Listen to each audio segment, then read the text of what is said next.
Hello, and welcome back to Not So Sugar-Coated with Bert and Jasmin. Hello. So today, we are recording part 2 of our porn series. The first episode was supposed to be both of us talking, and then it turned into me talking for like an hour and a half. So today, Jasmin gets to share her story and her journey with the porn. Yeah, originally I really wanted to do this together because I didn't want to go in detail with mine. So that ended up backfiring for me. But what do I want to say? So I guess where would you like to start? Do you want to start with how you were exposed to it? Yeah. Like how old you were and all that? Yeah. Okay. So I guess to set up the story or the setting. The setup. I would say, okay, so I grew up in a very typical Hispanic home back in the day. So I feel like I'm dating myself, but like the typical Hispanic family that doesn't talk about anything. Like we didn't talk about like sex. We didn't talk about like having my period. We didn't talk about any of that stuff. And so I basically learned sex through sex ed in 7th grade. Okay. And so 7th grade was like what, 11, 12 maybe? About 13, yeah. Okay. For you. What's that supposed to mean? Your kindergarten thing. But no, rude.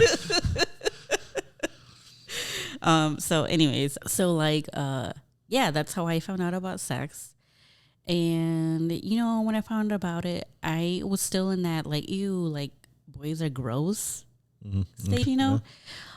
So when I found out about it, I thought it was, like, disgusting. But obviously, I was curious, kind of like you. Okay. I was curious, like, how does a penis fit into a vagina? Mm-hmm. And where is my, like, hole? Yeah. That's literally, like, I couldn't, like, wrap my mind about it. I always thought that my pee hole and my vagina hole were the same thing. And through sex ed, I found out that it's not. I wouldn't even be able to tell you the difference. So anyway, so I went to Google it. So not Google, whatever search engine was popular at the time. And I'm pretty sure it wasn't Google. But yeah, so I looked it up, and when I saw it, I was like, this is disgusting. But What did you look up? I don't remember what I looked up. But I mean, like, what were you trying to figure out where the penis went? Is that what you were trying to figure out? Basically. Okay. And when I saw that, I was like grossed out, but also it's one of those things where you like looking at it, but you can't stop looking at it type of thing. Mm-hmm. Like a car accident. Yeah. And so I looked at that stuff. Okay, so I want to back up here. Okay. Because I forgot about this. So not many people know this. I think the only people that know this is Bert and recently just my sisters. Okay. So I was molested by a family member when I was like young. I wouldn't be able to tell you the age, but maybe 8, 9, 10, around that age. Okay. And I never told anybody. Like, it's one of those things that happened to me, and I kind of just put in the back of my mind, like, it's better to pretend that it didn't happen. I think also I didn't even think it was wrong when it happened to me, because my parents never talked to me, not even about like, don't let anybody like touch you or anything like that. Yeah. So, which is what we're doing with the girls. Yes, we constantly tell them, don't let anybody touch you. Yeah. But anyway, so I didn't know that it was wrong, but it was obviously wrong. Yeah. And it's one of those memories that you kind of suppress your whole life. And if I don't talk about it, it's not going to affect me. Yeah. But looking back at it now and thinking about it and everything, what that incident, I guess, because it happened a couple of times that I remember, is that I knew how to hid things really, really well. Oh, yeah. That's what it taught me. And so, like my addiction to pornography, I knew how to hide it really, really well. And so, yeah, I just know how to hide things really well. Like things like that, or something traumatic to me, or something that's happened to me in life. I know how to suppress it really well, but it does come out in other ways. Always. Yeah. No matter what you say, it does come out in other ways, but yeah. So anyways, looking at porn, I didn't think it was wrong. Like it was wrong, but it wasn't wrong. I don't know. And so, yeah, so the addiction started when I was like 11 or 12, and I knew how to hide it really well. And quite frankly, if my parents ever found out about it, I don't think they would have even approached me about it, because we weren't that kind of family. So, yeah. So it wasn't until, I would say, when I was 16 is when I really got saved. So we grew up in a Christian home, the typical Hispanic, crazy Pentecostal church home. We went to church on Wednesday, Fridays, and Sundays, twice on Sundays. Sunday morning, Sunday night. Yep. And so we were at church all the time. I just wasn't really real about my like relationship with God ever until I was 16. I got saved. I went to like this like youth convention, I guess you can call it, with my church. And this guy was talking about, because I have a lot of anger issues. It used to be worse when I was a teenager, but it's definitely better now. But I was just an angry kid because of my family life. We can go deep into that another time, but my family life just wasn't healthy, and I was an angry kid. And the guy that was speaking was talking about anger. Like he basically was saying how angry he was. He would say something like, if somebody uses shampoo and it wasn't placed in the right way, he will like blow up. And that was literally describing me. Like I remember I used to be really mean to my sisters when they would like touch my stuff, like really, really bad. And we kid about it right now, like, you know, how mean I was. Like they're like, you remember, like they're like, yeah, you like traumatized me. And they say it as a joke, but honestly, I did traumatize them. It was really bad. So anyways, I just remember when I was 16, he was talking about how God took his anger away. And so like I literally was like, God, like if you are real, I don't want to be like that anymore. So like I went up front and got saved and all that stuff. And when I got saved with that, I just honestly, like the pornography addiction went away. Okay. I was one of those people that like wasn't tempted after that. And then I went to, so I was like on fire for God for like 16 to 18th. And then I ended up going to Bible college in Dallas. And this is going to sound really bad, but so let me just say that, so going to Bible college was one of the best things that happened in my life. Like it was life-changing, and I discovered who I was in Christ, like my identity with him, and I was like freed from like a lot of stuff there. And I also like had I also established a great relationship with like my close friendships that I have right now are mostly from the people there. Like I still have a great relationship with them. Yeah, it's the weirdest thing I've ever seen. I don't get it. I don't have any close friends like that, so yeah, maybe I'm the weird one, but and we all live in different states. Well, 2 of them live in Texas, right?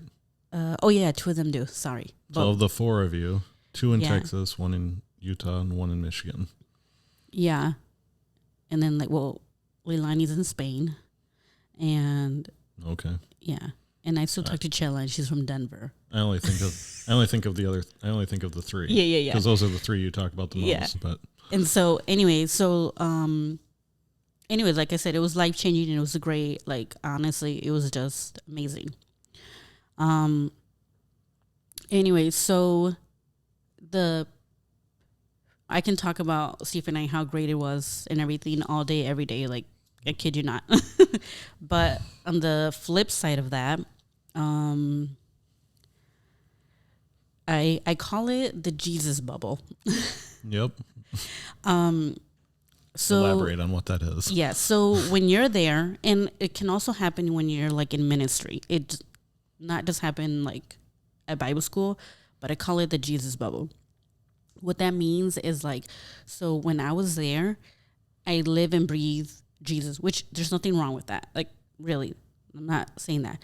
What is wrong with the bubble is that you lose connection of the real world in real world problems, and to the point where you're so disconnecting with the world that you can't even reach the world. Mm-hmm. Yeah. Yeah, because all of my friends were Christian. Where I worked was Christian. Like, everywhere I went, everybody was Christian. Like, it was basically the Jesus bubble. Yeah, and then to the point where you're like, you don't even know anybody that's not Christian, and like, it's like, how are you supposed to reach them if you don't even have any contact with them? Yeah. And so, and I believe that could happen in ministry too. I'm not saying that everyone does it like that, but you could work at a church and like not have any non-Christian like friends or family, and like the family that you do, like people cut them off, and so they don't even have any like reality to like the real world. Yeah. And so, anyways, so that was the downside of that. So, yeah. So, anyways, so when I graduated, I moved back to Michigan. And so this was another flip side. This is another thing that came to it, is that I was so secure in my relationship with God that I felt like I could do whatever I wanted.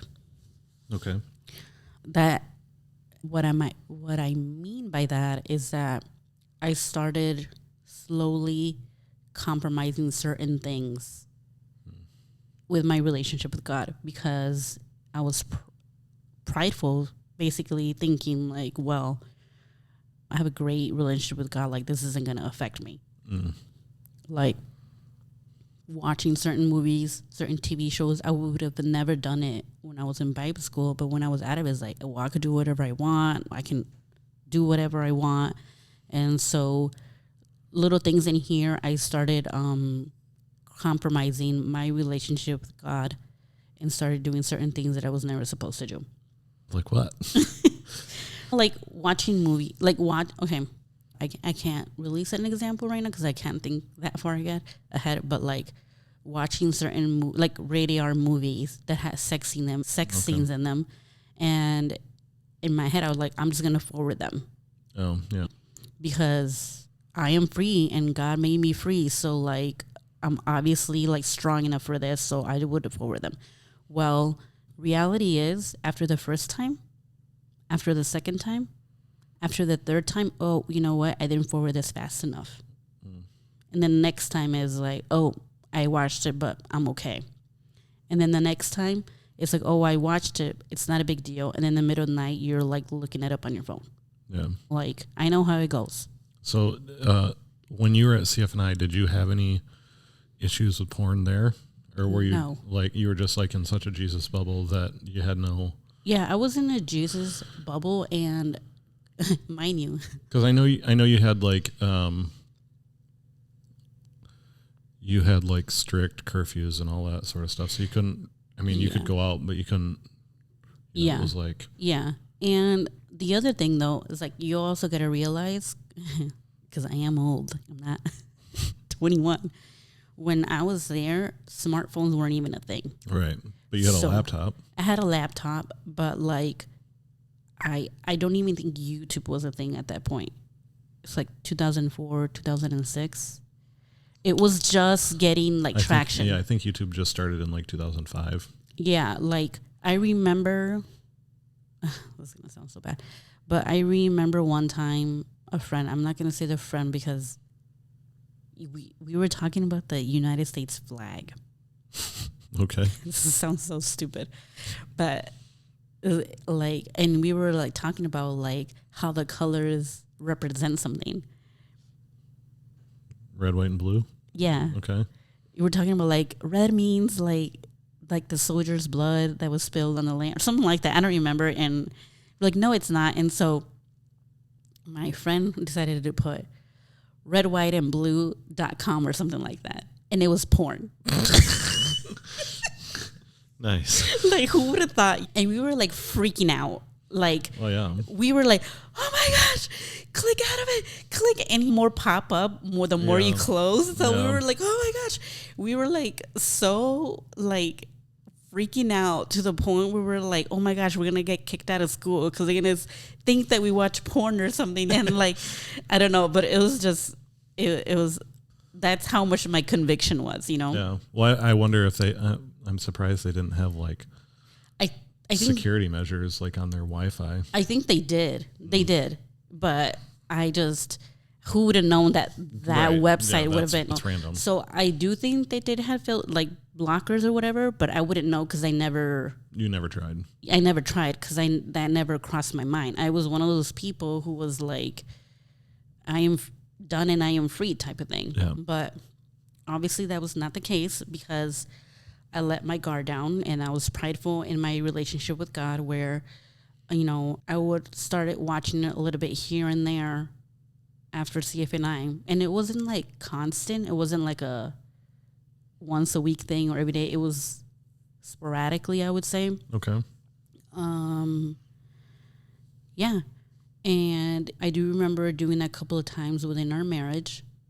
So after CFNI, before we got together, it was sporadic. Yeah.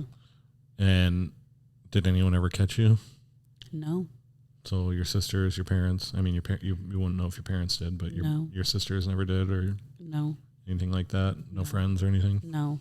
And I think that comes from like me being able to hide really things really well because of like, what do you call it? My past trauma. Right. Yeah. So yeah, I never got caught. And so anyway, yeah, I would watch it sporadically like throughout time and even within our marriage because I don't think you ever would have found out unless I've told you. Yeah, no, because I never look at your phone. I don't. And on top of that, I'm just really good at hiding things. Like that sounds so bad, but it's the truth. But I don't want to keep things hidden. Right. I don't want to live that life anymore. Yeah. It took me 30 something years to even admit that I was molested to the point where it's like, this whole porn thing, I don't want to keep that hidden either. I don't see any value in that. And, doing this is like, if I'm going to be real, I got to be real. And so, yeah, it was never constant or anything like that. But yeah, I told you. And I think my turning point, because you try to do things on your own, and there's something that our Sunday, our Pastor Dwayne said today that really struck a chord with me. He's saying, like, you may know about the word, but there's a difference when you're doing a journey with the word. And so, yeah, I went to Bible college and I knew about God. Because I experienced him and I had a great relationship with him. But afterwards, I was prideful, like to the point where it was like, I know what people are talking about. I know what that is. I've already felt it. I already went through it. Like, I don't need to like go through with this again type of mentality I had. So, yeah. So that's basically it. So did any of your friends know you had this issue? No. Like, did you ever talk about it with anyone? No. So I think one time I said it like during like volunteered during like I had a small group Okay. at church, and I said that to them. I've had like issues with it, but I'm free from it, type of thing.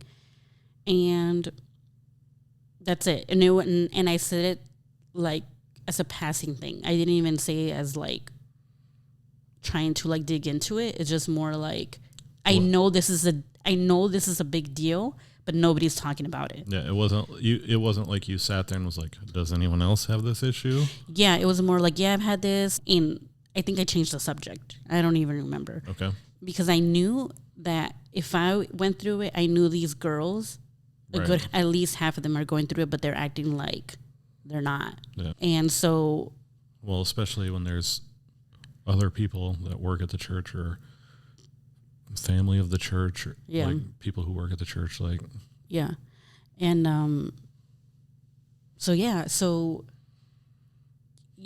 and also I would talk about it like it's something that I was in the past. Yeah. So it wasn't like it was like a current problem. Yeah, because struggle. In my head, because as humans we try to justify everything.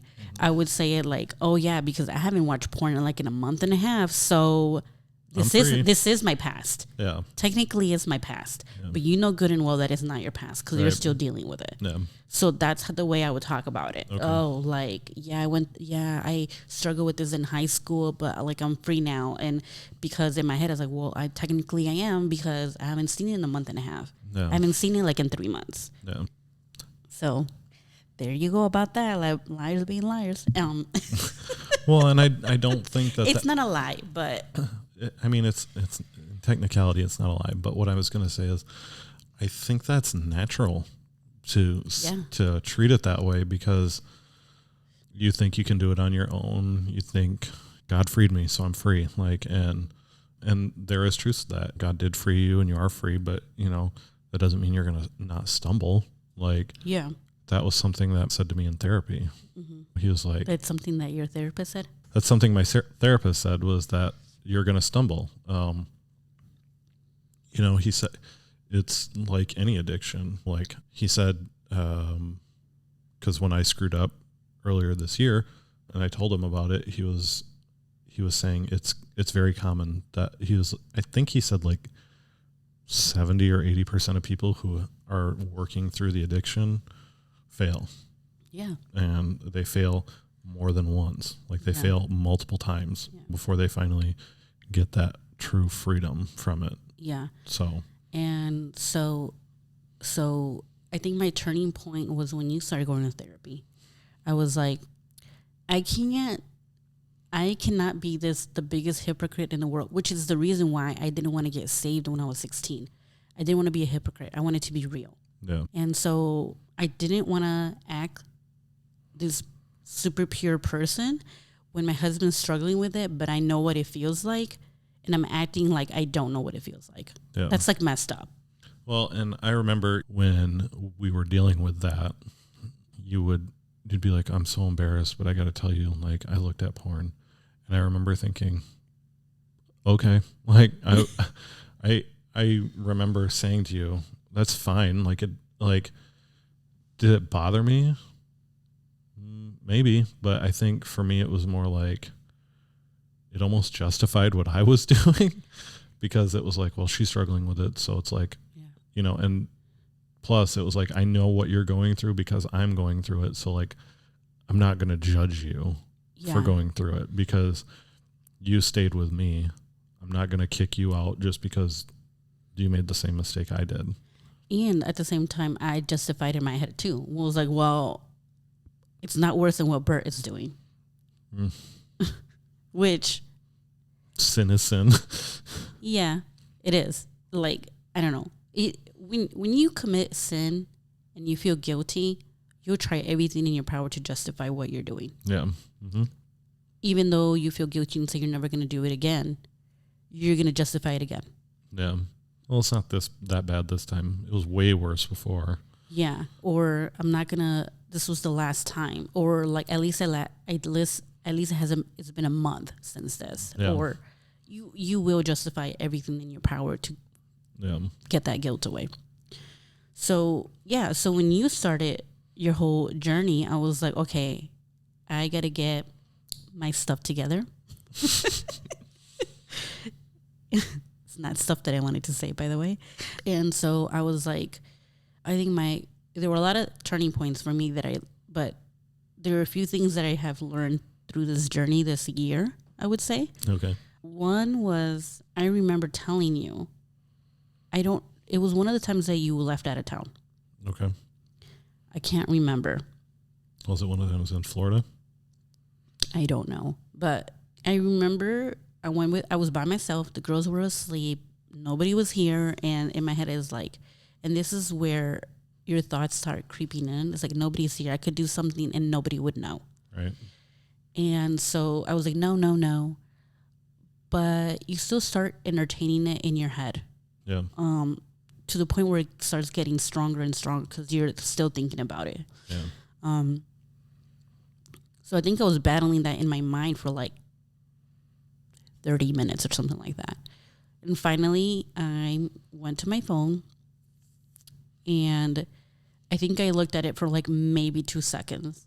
And the guilt and the conviction was so strong that I closed out my browser on my phone, threw my phone on the couch, and I just started pacing around like the house. Like, I can't do this anymore. You like physically ran away from your phone. Yes. Ran away from your phone, sorry. Yeah, I threw it on the couch and I just started like walking around the house and I just started praying to God. Like, God, I don't want to do this. Like, I already feel guilty. I already feel like I already failed because I did the action. Yeah, because you already looked. Yes, because I already looked. So I was like, God, like, I can't do this anymore. Like, you need to help me. And I just started like walking around and I started praising God and like worshiping him and also asking God like, hey, please help me understand how I got to that point. Like, what was the physical, like the mental or physical steps that you took to get there? What do you mean? Like, that's what you were asking. Like, you were asking, like, what led up to that moment? Yes. Yeah. I asked God that. And then did he give you an answer? Yeah. He literally just said to me, you are not alone. And I'm like, what does that mean? And then I started thinking about it and stuff like that. And okay. And then I started praying to God. Thank you, God, for like, I'm not alone. Thank you that you're here with me. Like Emmanuel means, I forgot what it means, but God with us. God with us, you know? And so I was like, thank you, Emmanuel, you were with us. Like, I was thinking that. And then basically I found the root of it was that I always want to do that when I feel alone. Mm-hmm. And so I started proclaiming to myself that I am not alone, that Emmanuel, that he is with us, that he is with me, you know, and that I am never alone. I never have to feel alone. That feeling of loneliness is not from God. And so I started figuring out the root of why I was doing it is because I was feeling alone. So that really helped a lot because when the temptation would come, I now start to ask myself, why am I feeling alone in this situation? Like, why am I feeling alone right now? Mm-hmm. Why is not? And it's because I haven't been honest with God, and it's because I haven't been honest with you, Bert. Like, okay, I feel alone because I need help with something, but I haven't learned how to ask for help with you. Okay. So I know that that's where the loneliness comes from because I want to do things on my own. I want to like figure things out on my own versus asking for help. So when I start to do things on my own, I start feeling lonely. And so that's when I started talking to you like, hey, Bert, like I'm feeling like overwhelmed right now, or I'm feeling this, I need help with that. And you're such an encourager in that area that I don't feel alone. So the temptation was a lot less when I figured that out. Yeah. But that doesn't mean that I'm never tempted. Right. And so did you ever, so you went to therapy too for a few months. Yes. Did you ever talk about this with your therapist? No. Okay. Because I was so ashamed. That was the basis of why I went. Yeah. You know, so the basis what I went was because trying to deal with the losing of a parent, my dad. Right. And I could have gone that route, but I think I just wasn't ready. And like full disclosure, I am looking for a new therapist. Yeah. Because I know that I need it. I know that there's no excuse for me not doing it. I just wasn't, it's not that I wasn't getting along with her. I just wasn't getting that much out of those therapy sessions. There were a couple of things that were really good, but not enough, I guess. Yeah. Well, and scheduling, Yeah, and scheduling. Several reasons. Yeah. It wasn't like she was a horrible person. No, she was not. She helped me with mom guilt and all that stuff. So I'm grateful for her. Like, I think she was great. But now I'm looking for another therapist that might align with my schedule. And yeah, because I do think it's important. Like, I need it. I even told Bert, I was like, I think I need to go back again because I can feel myself not being able to communicate as well as I used to. And so, yeah, so I found the root of it, but that doesn't mean the enemy's not there to tempt you. And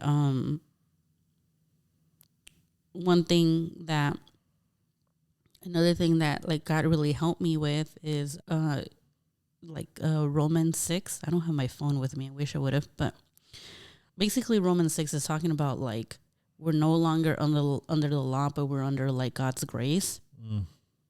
But it's so wordy, and I've read it in different like translations, but it's wordy. Like it says like, so should we sin more? So should we sin more so we can like get closer to God? And it says, of course not. Or should we? Oh, we are no longer under the law, but we're under God's grace, and we must submit to God. And it's just saying all these things, and it reminds me of the Friends episode. Oh gosh, there you go. That's literally like when I was reading that chapter. That's the image that God gave me. It was a Friends episode where, the one where everybody finds out that Chandler and Monica are dating, and Monica or Phoebe, I don't know who it is, but they're like, they don't know that we know that they know. Yeah, they don't know that we know that they know that we know that they know that we know. And that's literally what that chapter reminds me of. Yeah. Because it's like, wait, you're not under the law, but that doesn't mean that you shouldn't like be sinning all the time, and like, but you're actually free and under Christ, and you're like, wait, what? And so that's the image that I got. And so for me, it was like, okay, like God, what are you trying to show me with this? And what God was showing me was like, yes, you are 100% free.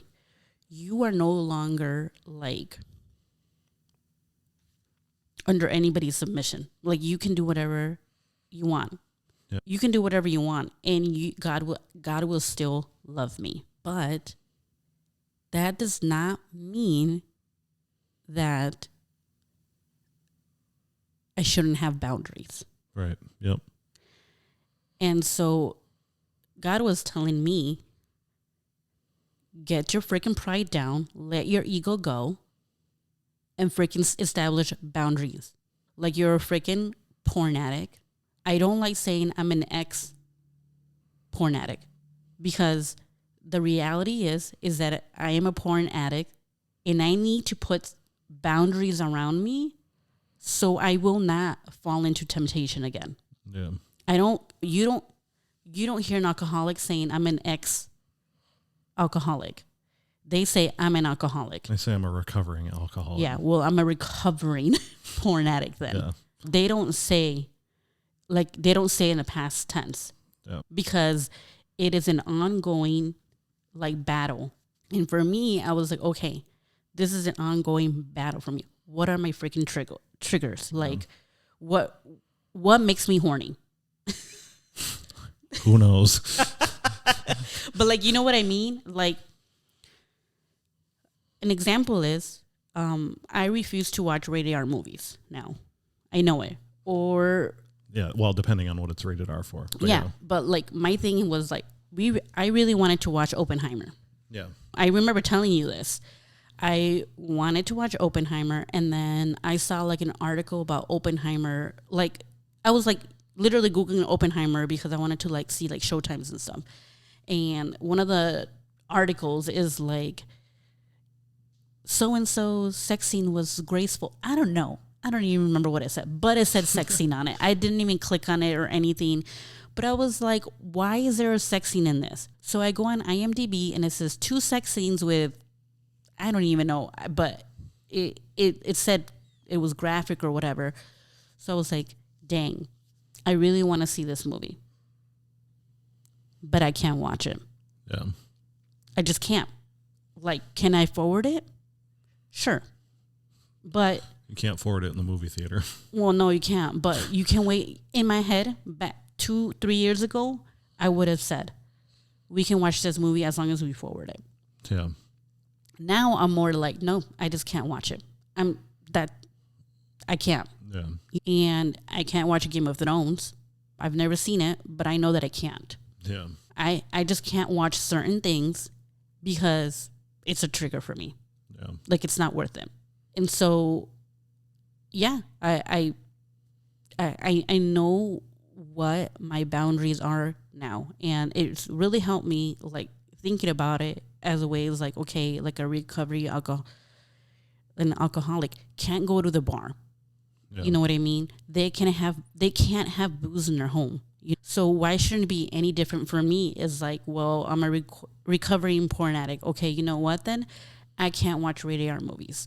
I can't, like, do this. And I don't even have, like, what do you call it? Streaming services on my phone. Like, that's why I don't have Netflix or Hulu on my phone, because it's a temptation for me. Okay. I mean, you see me downloading during work because I'm not going to do that during work. I'm just sorry. I can't. Yeah. So you're always asking me, did you download Netflix? And it's like, yeah, because, like, I'm bored and I can watch, like, I don't know, Gilmore Girls. Oh, Lord, yes, Gilmore Girls. But then I'll delete it. And then, like, every other day, like, Bert is like, why are you constantly, like, downloading and re-downloading? Because I don't want to go there. Like, it's not worth it to me. No, I'm just always making sure it's you and not some other random person. We have to change the password or something. Yeah. So yeah, that's another boundary of mine. Yeah. And so to me, it's like, I'm gonna do whatever it takes to figure out what my triggers are, and if that's a trigger, then I'm not even why even go around it. Yeah. To me, and to be honest, I used to make fun of those people. Yeah. I used to act like, oh my gosh, like, do you not believe that God is gonna, like, save you from this? Like, how weak are you? Yeah, like, how weak are you? Like, seriously, I'll be like, oh my gosh, like, that's a bit much. Like, yeah. And now I respect those people, because there's, like, few couples who, like, have, like, social media accounts together or, like, weird things like that, and I would be like, oh my gosh, like, how insecure are you in your relationship? Now it's more like, you know what? If that's what it takes for you not to cheat on your spouse, mad props to you. Yeah. Before, I would have been like, really? Like, how insecure are you? You know what I mean? I would judge them. And now it's more like, no, do whatever it takes to make your marriage work. Do whatever it takes to be pure. Do whatever it takes to make it work for you. Covenant Eyes didn't work for you. I mean, that didn't work for you. It wasn't something for you. Yeah. That's not the route, but you're doing things that are helping you. You know? Well, and something that my therapist said to me too was, you can have all these restrictions and things in place. They're like guardrails on the side of the highway. Like, you're going along down the side of the highway, and there's in the middle, there's those guardrails to prevent you from going to the opposite direction, basically. And, like, it's good to have those, but you shouldn't be driving close enough to need them. Yeah. You know what I mean? So your boundaries shouldn't be like a last resort. They should be like, they shouldn't be right up against the line of what's going to tip you over. Like, that's good. You know what I mean? So he was saying, like, don't rely on the guardrails, because you're going to fail if you only rely on your guardrails. Like, if your guardrails are on the line, like, I'm not going to watch a rated R movie, which I don't think there's anything wrong with that statement. But, like, if that's the only thing you have in place, and not just, I'm not going to watch anything with a sex scene in it, whether they're naked or not, like in a movie. Make your boundaries more extreme. Yeah. In general, like not just you, but like in general, like as advice for people, like.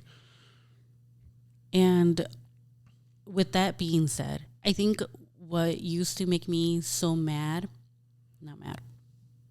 So I grew up in a church that was super religious. Mm-hmm. Like, women can't wear pants. Like, did they sit on the opposite side of the? No, they didn't. Like what they talk about at church all the time. His story. No. About the men and the women. No, on but sets. there are a few churches like that in Grand Rapids. But really? Yes, but no, I was not. We weren't that extreme, but we were up there. And it was like you couldn't go bowling because there was secular music. You couldn't like go to the movies because you don't know what you're going to be watching. Like it was just to an extreme. Like that trailer that you jumped out of your chair from yesterday. But anyways, so they were very like super strict. Okay. So once I got saved, and knew that I didn't have to live in a very law place, it turned to a pride thing. Like, okay, well, I'm not going to set these boundaries because I'm no longer under the law, especially because I had so many years with it. I had issues with it. And so when people would say like, don't do this with your boyfriend or girlfriend, don't do this with, I think to me, I feel like you are telling them to do things under the law versus telling them, if this is making you horny, stop. Because holding hands with Bert didn't make me horny. But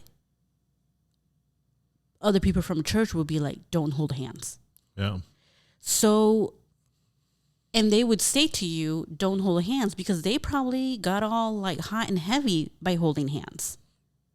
Makes no sense, but yeah. Yeah, because some people are like, get all hot and heavy just by that. And so, instead of saying like, don't do this and don't do that, like figure out yourself, like what is taking you to that place that is making you sin. Yeah. Versus like, you can't kiss until you're married. Like that's a big one. Yeah. At our church. I didn't kiss until we were like married or whatever. And it's because everybody told them like, you can't kiss until you're married or whatever. And so they did, which the people that did, cool. If you knew that that was going to make you like cross boundaries, cool. You know what I mean? But like, if you kissed, it's not a sin, but if you're going to get blue balls and your panties are going to get wet, then don't do it.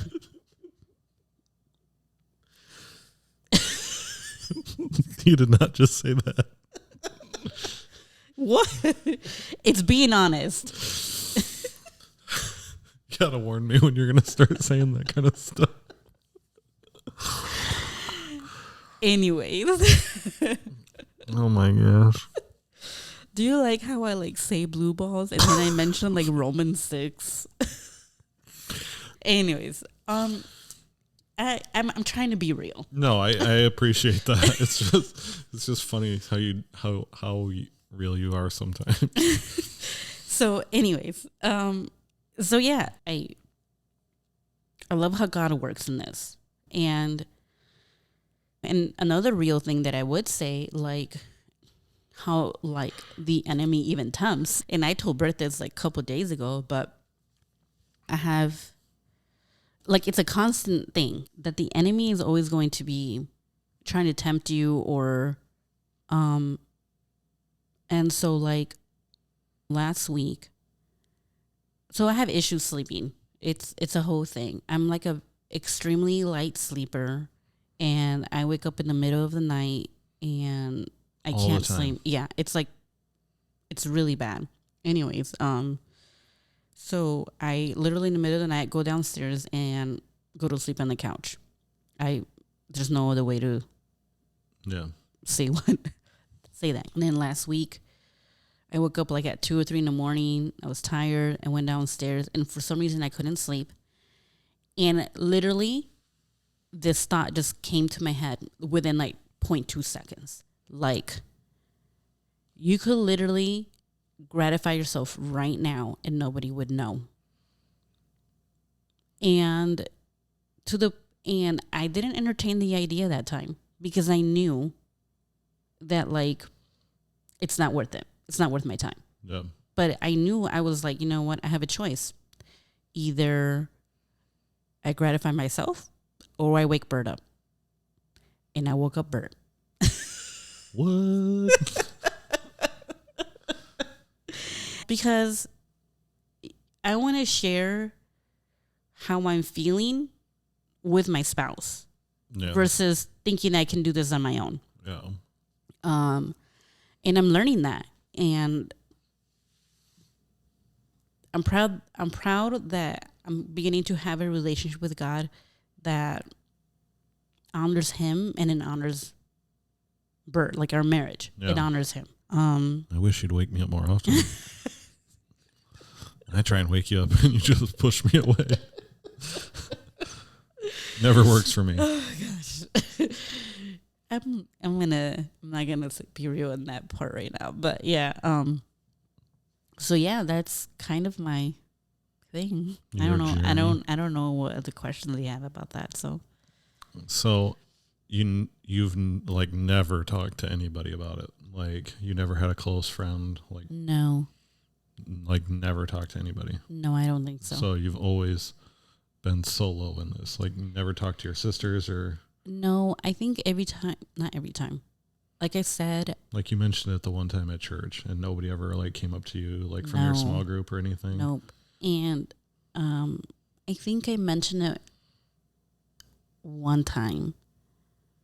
I don't even know who, but it was like I've always said it like something that it was in the past. So I think nobody ever bothered to ask or go any deeper because I talked about it in a way that it was like, I'm not dealing with this anymore. Okay. Yeah. That makes sense. Yeah. So what advice do you have? I mean, we know what my advice was. One, figure out your root. Like the root cause. Yeah. Yeah. Ask God, like, what makes me go there? And like, how were you feeling right before that? Yeah. Or not even right before that, but like your day, you know? Because my therapist was telling me that sometimes it's like a multiple day buildup before you get there. Mm-hmm. And like, I would say that if you don't get your answer from God, keep asking. Yep. Like ask every day until you get an answer because, you know, sometimes you don't always get an answer right away. Yeah. And like, I would say like eliminate distractions. Yeah. To get that answer. Like, don't be on your phone and then be like, God, why am I dealing with this? And then like scroll on your Instagram or something because you're not going to get an answer. You're not going to hear the answer. Yeah. You know what I mean? True. You're going to have a lot of background noise that, you know, might seem insignificant, but like it's working against you. So I would say one, like, I would say figure out like the root of it. Two, figure out your boundaries. I was telling Bert this, I don't know, a couple of weeks ago, like in my weakness, like when the Bible says in my weakness, you are strong. Well, figure out your weaknesses. Figure out like, okay, I am way too weak on this. I am way too weak on that. Like, okay, well, you know what? I was scrolling on Instagram way too long. Okay, take Instagram off your phone. Or if it's always at night, don't have your phone at night. Like whatever it takes, do it. Yeah. Figure out what your boundaries are and like do it. Because not obviously, social media for me is not a temptation. I don't know, when people say like social media, like something pops up or whatever, it's never happened to me. Now it probably will because my phone's probably hearing me out. Yeah. But it's just not a thing for me. But if it was, I would take it out. Yeah. And I would say that with you said something about like in your weakness, he is strong. Mm-hmm. Admitting your problems to God allows him to do the work. Like, God is not going to just be like, oh, he's weak in this, so let me help him with that. No. God is a very respectful God, and he is not going to do things that you don't ask him to do.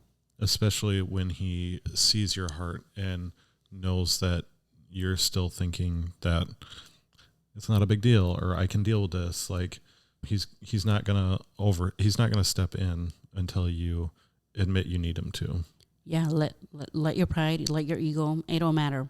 Because like in church today, that's what he was talking about, like with the healing. Like it says that he couldn't perform miracles because they didn't believe. Yeah. It wasn't that he didn't want to, but their unbelief made it so he couldn't perform the miracles. Yeah. Your way to freedom is you telling God that this is like my weakness. No. That's your freedom right there. I know, like, every freaking sermon that I hear about porn is, I just decided to give it to God and I was free. You know what? Maybe 10% of you that worked, but for the 90%, it did not. Yeah. Because I have no idea how many times I'm like, I don't want to do this anymore. God, make me have a pure heart. And then a month later. Or a day later. Or yeah, whatever, however, for other people. I mean, I've had that before. And it's like, why does it work for me and not the other person? Are they holier than me? No, it's not that. It's just, they're probably not being honest. Yeah. That's the honest truth. Yeah. I would say, like, for me, it was like, this is the last time. This is the last time. This is, God, take this away. God, take this away. God, take this away. And then the next day it was like on repeat. Yeah. So I would say, what was I saying? Set boundaries. Admit your weakness. Yeah. And third is super practical, out there advice is freaking take up a hobby. Okay. Like, you know what? You've been doing something with your hands for a very long time. Your hands need something else to do. Take up coloring, crocheting, or something. Coloring. You know what I'm talking about. Like, find yourself a stress reliever, man. They do have adult coloring books. Yeah. It is a thing.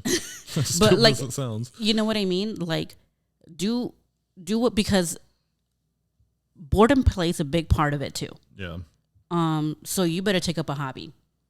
Take up a hobby. I don't care what it is, but freaking start a podcast. Yeah, I mean, that's like, no, take up a hobby. Take up a hobby because like you spent, I don't know how many hours on the internet, and then you all of a sudden are in like Hooterville. I don't know. Like, I don't know. But you're in this website that you're not supposed to be in because you were scrolling mindlessly out of boredom, and then you ended up there because you were bored. So take up a hobby. Yeah. Take something do puzzles, dude. That takes a long time. Yeah. Like, do something that is going to take up that free time as well, because your mind is so used to that. What is it? The dopamine high? Yeah. That like it's going to miss it. Yeah. And so you're going to have to figure something out. You're going to have to figure out how to get that again, whether it's to exercising, something. You got to let, and you also, like, you have all this pent up stress that it needs to go somewhere. Yeah. You can't just bottle it up. So do something. Yeah. So that's your advice. Yeah. Okay. I was going to say something, but I like lost it completely. So I think, that for single people, this is like just as important as married people. Yeah. Because like if you're single, you don't want to bring this problem into your marriage or into your dating life. And if you're married, you definitely need to figure this out, because you don't want to ruin your marriage over something so stupid. And we obviously made it. Yeah. Thank the Lord for that. Honestly, 100% God. Yeah, that was nothing we did. I mean, like, yeah, we did the work. Yeah, we did the work. But it would have, the work that we have been doing it wouldn't have been, I want to say in Spanish. Lord. Say in Spanish. It wouldn't be possible without God's strength. Yeah. Without God adding his special sauce, I guess. Yeah. His miracle working Literally, power. Special sauce. Yeah. Yeah. And, but yeah, we did do the work, and it's freaking hard. I'm not going to say that it's easy. It's hard, but you take it day by day, and you thank the God for the good days and for successfully doing something every single day. And all of a sudden, it's going to be a year clean. Yeah. 2 years clean. But it's not going to start until you're like, okay, thank you, God, that I'm 1 day clean. Thank you that I'm a week, a month. You know what I mean? And you'll eventually get there. And if you fail in month number 5 or whatever, apologize and start all over again and say, if you did it 5 months, you can do another 5 months again. Yeah. And it will turn into a year. I kid you not, it will. Yeah. And yeah, I would say to the person who's in the relationship who's maybe not struggling with it, have grace. Yeah. Oh yeah. It's not about you. It's an actual addiction. Understand that you have a sin that they are accepting and helping you work through. And as long as you can see them putting in the effort to work through it too, you should show them grace. I mean, the Bible talks about forgiveness 7 times 70 times 70 times. Basically, forgive them an infinite amount of times because you're no better than them. Yeah. End of the day. Yeah. And I would say on the other flip side, and it's not like I'm trying to be negative. I'm really not. I would say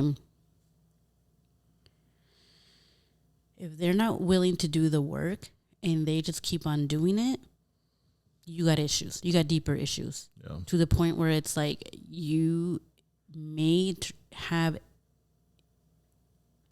it's going to start turning into, the marriage will break up not because of you. The marriage will break up because that person didn't want to do the work. Yeah. Not because you weren't able to forgive. Yeah. It's because that person made it impossible for that relationship to work. Yeah. And that's hard to say. That's a tough pill to swallow that I'm saying that. Yeah. But let's not put marriage on a pedestal to the point where this person gets a free card every freaking time because the Bible says to forgive. Yes, forgive and leave. Yeah. And I think one other thing too, if you're feeling the temptation, something that Jasmin told me she heard on her podcast that she listens to, put on worship music. It's real awkward to try and do anything with porn if you got worship music on. Yeah. Oh yeah, I forgot about that. Like if you're struggling, hit the music. Put music. Waymaker. Yeah. Let's see if you can finish with Waymaker. How about that? Yeah. And if you do, you got issues. Yeah. You need Jesus and therapy. Yeah. So I would say that's another like little thing little tip you can do to try and help you. All these things are just advice and guardrails to keep you on the road. But what you really need is true freedom and figuring out that root cause, whether you go to therapy or you go to a healing service at your church or you pray about it in your own room and say, God, help me figure this out. Yeah. But I would say that true freedom isn't going to come I don't think it comes just on your own. Like, I think you need other people around you. Like, bring it to light. Like, share it with other people, continue to share it with other people, and continue to share your struggles. People will fail you. So you're gonna run into issues with people when you share, but God doesn't fail you ever. So if like the person, if you find somebody you think you trust and they aren't willing to help you, then you know that's not like a true friend. I would also say on the other flip side to that, I would say this. Okay. Let's say you bring it to light and you tell a friend and you're like, I want you to be my accountability partner. Yes, that person should be your accountability partner or whatever. But also, they got a life. Don't be expecting for them to be texting you every other week asking you how you're doing. Yeah, reach out to them too. Like man up or woman up and tell them, I am struggling with this today, so they can be available to you. Don't think that their whole main purpose is to take care of you, because they're not. No, and don't do it with the opposite sex. Oh yeah, yeah. Don't do it with the opposite. Don't do it with the opposite sex. Don't do it when you're dating. Like don't rely on your boyfriend or your girlfriend to be that person for you. Yeah. Yeah. Don't even rely on your husband or your wife to be that for you. Yeah. I don't think. I don't know. No, because I don't, because there's certain things that I don't want to know. Yeah. Like, yeah, if you told me you failed, like, honestly, thank you for telling me. Thank you for your honesty. But I don't need to know any more than that. Yeah. For me. Yeah. Yeah. Yeah. Yeah. So if you guys are struggling with this, I hope that you guys find an out. I know it's not easy. I wanted to talk about my story specifically because women don't talk about this. Yeah. It is a very taboo thing for women. And it's just as common for women as it is for men. Yes, it is. It's not like it is just as common, but somehow the only thing that we talk about at church is about how we dress ourselves, but we do not talk about having a clean mind or like a pure mind or a pure. No, we do not talk about that. But they focus so much on what we're wearing that we do not focus on like what our minds are doing and how it's affecting our lives with our relationship with God. Yeah. And it's crazy to me that it's 2023 and it's still like women. It's not talked about, and it needs to. Yeah, yeah. So, yeah. Do you have any other thoughts? I can't think of anything else. I think the only thing is like women go through this too, and don't be acting like that's not something that you go through. Talk to somebody. Talk to me for all I care. I really, really do not care. I will meet with you if that's what it takes. Local people, by the way. I mean, I guess I can do like Zoom or something. You can FaceTime. Yeah. But I will meet with you and we can figure this thing out. You know what I mean? Because the last thing I want somebody is to think, oh, well, she did it because it had like, because I'm like super holy. I'm not. I am not holy at all. Like, I make mistakes. Lord knows I make mistakes. I am not perfect. I try to act perfect because that is what was expected of me when I was younger. But, I'm not perfect, not one bit. I suck at doing life, and it's why I'm in therapy, and it's why, like, I need help because I need the help. And, yeah. Well, thank you for sharing your story. You're welcome. I love you. I love you, too. So... next episode, I don't know which one you're going to do first. If you're going to do, I'm going to do the women's one. I don't know. So I think we'll see. So we have a guys episode and a girls episode with other people talking about their issues. So Jasmine's going to have a couple of girls on, and I won't be there. And then I will be doing an episode with a couple of guys, and she won't be there. Just to make it comfortable, because you don't want. I'm pretty sure the guys would cringe when I would say blue balls around them or something. Yeah, well, and I think space. It just makes a safer space, and it just makes it so that they don't have to worry about what they're saying because I might hear them, even though I'm going to listen to the episode. So, but anyways, it's different when you're like listening to the episode and you're like they're live. Yeah. So, if you have any questions or if you have any issues with it, please reach out to us. We do want to help. Like we said in the last episode, like we're all about helping people. Our goal is to truly help people. Yeah. So yeah. And I hope that someone got something out of this for real. I think somebody will. I think several people. I know several people will, because I know that. Well, let us know, because sometimes it feels like we're not doing nothing. It feels like we're talking to the empty void sometimes, but yeah. And like when we say reach out, we don't expect you to leave like a comment on anything like, hey, I'm struggling with porn. Can you help me? Yeah, like please do it privately. Like not because we don't want the public attention, but more we don't want you to feel uncomfortable. Yeah.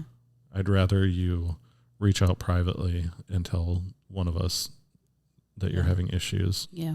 Rather than putting it out there for everybody to see, because not everybody is as clean with their judgment, I guess. I don't know how you'd say that. They don't. Some people judge a little harsher than necessary, I guess. Yeah. Especially in the Christian world. It's just, I don't know. I'm literally like, I feel like I am learning to judge a lot less now. Yeah. Yeah.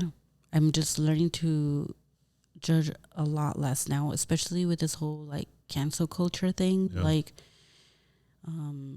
a lot of Christian ministries have been like super criticized right now, like Hillsong with their documentaries and I don't know what else, but Hillsong with all the documentaries. I think Hillsong's like the main one. Yeah, but like there's other ones, like there's other like couple of pastors that I've seen and like man, we just really cancel them really hard. Yeah. And it's not fair to them. Hillsong did a lot of good. A lot of good has come out of that church. Even some of the stuff with the controversies, like that song, that healer song. Oh, yeah. Like, that's still an incredibly powerful song. Yeah. Whether it was based on somebody faking a disease, it doesn't, like, yeah, that matters. But at the end of the day, that song can still minister to people. And, like, the pastors that have gotten in trouble, like, with their affairs or whatever, like, that doesn't lessen what their messages were prior to that happening. Like, yeah, and that was a hard concept for me, like for real. Like that was, I judge harshly, but what do you call it? Then I think about like David. Are we gonna wipe out all of Psalms for his affair, right, and his murderous heart at one point? Are we gonna wipe all of that away? No. Are we gonna wipe away like Proverbs with all of Solomon's? Yeah, because he made a mistake. I don't know. And that's what we're doing now. We're like wiping away all of these things because of this person's one mistake. Granted, like, yeah, there needs to be repentance and all these other things, you know. Like, I totally understand that. Like, I'm not like dismissing that at all. It's just more like we don't know what they're going through. We don't know anything to judge them in such a harsh way, I guess. Yeah. So, yeah. Hardly judge, not judge harshly. Yes. Anyway, so I hope... Anyways, that was like a rant at the end. Yeah, and we might delete that. Well, probably will. It's all good. Anyways, thank you for listening to another episode. Yeah, thank you for listening. Thank you for listening to my story. I feel like yours was a little bit more detailed. Probably, but I don't know. I don't know what else to say about mine. Yeah, I don't think there's anything wrong with what you said. So. Yeah. So anyways, thank you for listening to Not So Sugar Coated Podcast. With Bert and Jasmin. Yes. And we'll see you next week. Goodbye. Bye.